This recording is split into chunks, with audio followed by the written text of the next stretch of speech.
One of the things I thought was really so interesting is your take on technology, because obviously you use technology, but at the same time, one of the things that I think you said recently at the elite retreat was just how caring for patients comes first and technology second. Could you maybe talk about how you use technology in your practice and what limitations you might put on technology?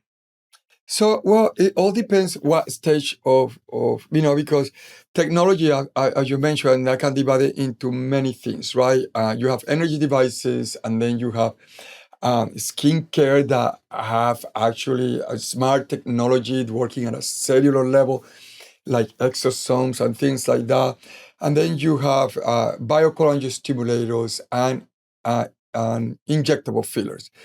And so we have tons of technology to make our patients appear younger, right? So we can make our patients appear younger, but we cannot make our patients stay young or feel young. And that is where I feel technology has their limitations. That is where I feel the way I practice aesthetic medicine is important, where I mentioned earlier, I give my patient a spiritual facelift because I trying to help them see the aging process not as something that they need to fear, but something that they need to embrace, because with that comes wisdom and also the opportunity to continue to experience life. So that every year that you get older, it is a blessing.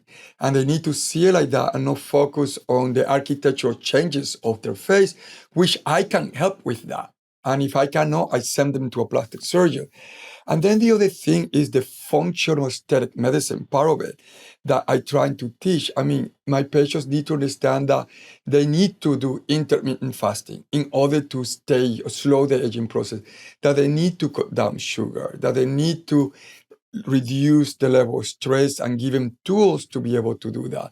So that is where I feel like the way I practice aesthetics is important to emulate, because most people is like boom, boom, boom, boom, bye. I see you in 3 months for your next neurotoxin.